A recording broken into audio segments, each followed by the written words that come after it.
Exercise 4.2ல 5th some பார்க்க போறோம். Find the value மதிப்பு காண்கன்னு 3 சம்ஸ் குடுத்துருக்காங்க.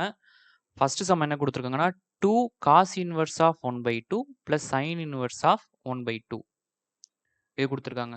ஸோ ஃபர்ஸ்ட் நம்ம இந்த டேபிள் இருக்கு இல்லையா? அந்த 10த்ல படிச்சிருக்கோம்ல டேபிள். அந்த ட்ரிகனாமெட்ரிக் டேபிள் ஞாபகம் வச்சுக்கோங்க. ஃபர்ஸ்ட் என்ன இருக்கு? சைன். 2வது காஸ். இங்க வந்து 0, 30, 45 அப்புறம் 60, 90 சரியா? sin 0, 0, sin 30 வந்து 1/2, sin 45 வந்து 1/√2, இது வந்து √3/2, இங்க வந்து 1 வரும். அது அப்படியே மாத்தி எழுதுனா 1 √3/2, 1/√2, 1/2, 0 சரியா? சரி, ஒரு பையோட வேல்யூ எவ்வளவு? 180. π/2 180 2ஆல வகுத்தா என்ன வரும்? 90. அதாவது π/2 ஓட வேல்யூ 90. 180 3ஆல வகுத்தா என்ன வரும்? 60.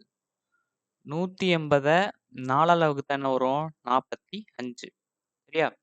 ஸோ 90க்கு பதிலா என்ன போட்டுக்கலாம்? π/2ன்னு போட்டுக்கலாம். அதாவது sin π/2 ஓட வேல்யூ வந்து 1. அதே மாதிரி 60க்கு பதிலா என்ன போட்டுக்கலாம்? π/3ன்னு போட்டுக்கலாம். 45க்கு பதிலா π/4 அப்படின்னு போட்டுக்கலாம். 30க்கு பதிலா என்ன போடலாம்னா π/6 அப்படின்னு போடலாம். சரியா? 30னா 180 6ஆல வகுத்தோம்னா 30. 30க்கு பதிலா π/6 அப்படின்னு போட்டுக்கலாம். ஸோ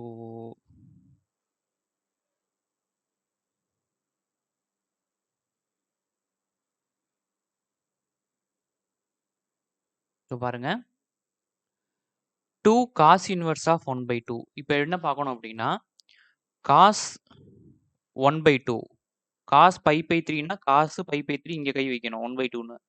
காஸ் 1/2 என்ன காட்டுது? π/3 காட்டுதா? ஸோ இந்த 2 அப்படியே போட்டுக்கோங்க. இந்த டேபிள் என்ன காட்டுது? காஸ் இங்க இருக்கு, π/2 இங்க இருக்கு, 1/2 இங்க இருக்கு. ஆங்கிள் என்னது? π/3.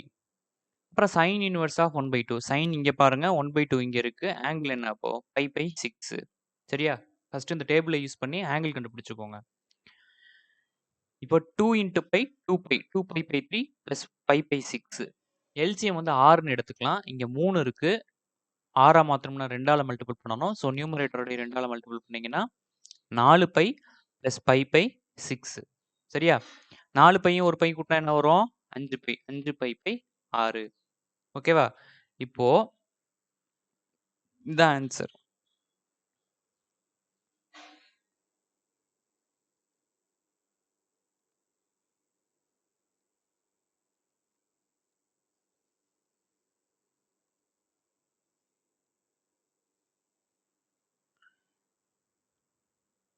அடுத்த செகண்ட் சம் என்ன குடுத்துருக்காங்கன்னா, cos inverse of 1/2 plus sine inverse of -1ன்னு குடுத்துருக்காங்க.